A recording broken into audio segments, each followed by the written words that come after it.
Hi everyone, it's Rabbi Dr. Jack Cohen, dating coach, lecturer, matchmaker. With the holiday of Shavuot just around the corner, I thought it would be a golden opportunity to pick up on an important theme that comes out of Shavuot, and that is to look and study the life of the heroine Ruth.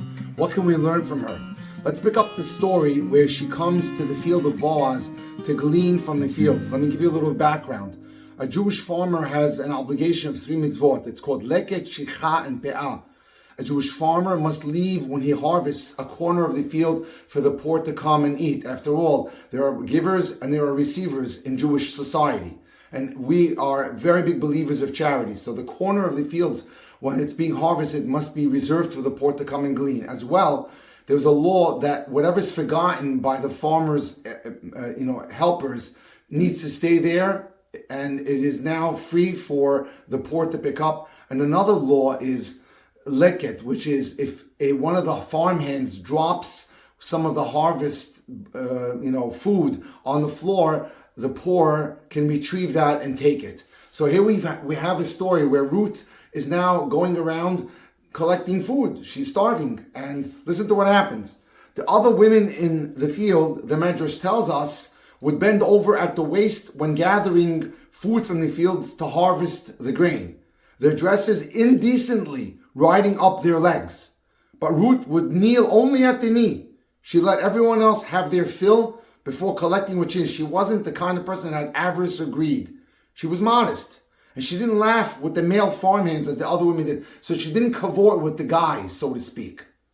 In crouching down this way, Ruth preserved her modesty. This, we are told, is how a true daughter of Israel picks things up from the floor. This is why Ruth was noticed by Boaz, who was the owner and the wealthy man who owned all these fields. He was the eligible bachelor and wealthy owner of the field, who was also her distant relative and would go down to marry her. In Ruth, we are told, Boaz asks the head of his workers, the foreman, about this new woman. And he's told that she is a Moabite named Ruth, who has come back to Israel fleeing famine with her mother-in-law Naomi, who's Boaz's first cousin. There is already the hint of interest in Boaz's question. And he says in Hebrew, Lemi hana'ara hazeh, to who does this young maiden belong to? As it turns out, she belongs only to Naomi, her mother-in-law. Rashi is perplexed by his question. And is this the way of Boaz to inquire about women? Meaning, surely not. What kind of a man who's also the judge and leader of the Jewish people asks about women? Rather, Rashi quickly explains and provides a solution to his question. Boaz asked only because he noticed Ruth's modest habits. The way she kept her skirt lowered while the other women hiked their skirts up. That she would only take 2 sheaves of grain when 3 were available. That she would pick up the falling sheaves from a sitting position instead of standing position so as not to bend over. What does that mean?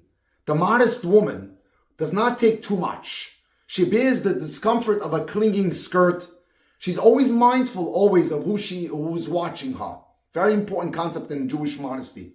There is a right way and there's a wrong way to pick up something from the floor for a Jewish woman. There are many reasons we read the story of Ruth on Shavuot. The most obvious is that Ruth is the hero of the harvest story. And Shavuot is the holiday of the harvest, as our rabbis tell us. Shavuot is not just the harvest holiday, but the celebration of the mysterious, momentous moment that happens at Mount Sinai. The moment Hashem, or God, takes Israel as his bride, offering the Torah as an engagement ring. The mountain held over our heads like a chuppah, or maybe like a threat. A moment of such stillness, not even a bird flapped its wings. And then we accept the Torah, and the slaves of Egypt become the Jewish people. We celebrate. We stay up all night. Because what bride is expected to sleep the night of her wedding? Unlike Ruth, the people of Israel are no quiet lover, hopeful in the field. They are brash, angry, full of demands and wants. They are not grateful for the gifts of grain. They are stiff-necked, complaining, loud, as we see time and time again in the Chumash. They are scornful of God on almost every page. The union was practically forced. Contrast that with Ruth, a woman poor and hungry in a strange land. who demurs and declines her full measure of grain. She's not greedy. Ruth has no complaints. She's modest. This modesty frees her from the suspicion of want that her circumstances suggest. The other women in the field, we are told, take as much and as quickly as they can. They grab aggressively. The desperation of the other woman is so sad. Ruth is not sad. She has what we call self-assurance. She's modest, which means there's something immodest about a desperate woman, something dangerous about a desperate woman. And we always tell the girls, don't act desperate in dating or in anything else. Later in the story, Boaz will wake up in the middle of the night, startled to find the woman at his feet. And he says very simply in the night, Ni'at in Hebrew, who are you? Ruth gives him her name before asking directly, spread your robe over your servant, for you are a redeemer. Meaning that Ruth was a woman whose husband had died and left no children behind. She's what's called in Hebrew Yevamah, a woman that is waiting for someone to come and marry her from the family so that the legacy of her dead husband can be perpetuated. Boaz, the relative of her now dead husband, is the man to whom the responsibility of marriage has fallen. He is a Goel, in Hebrew, the Redeemer. He redeems this woman who's waiting to be married to someone who'll continue the legacy. The law is clear. To whom does this woman belong? It belongs to Boaz. Boaz is full of happiness at Ruth's request. Ruth has not gone after some younger man, but after him, an older man. And he calls this a great kindness.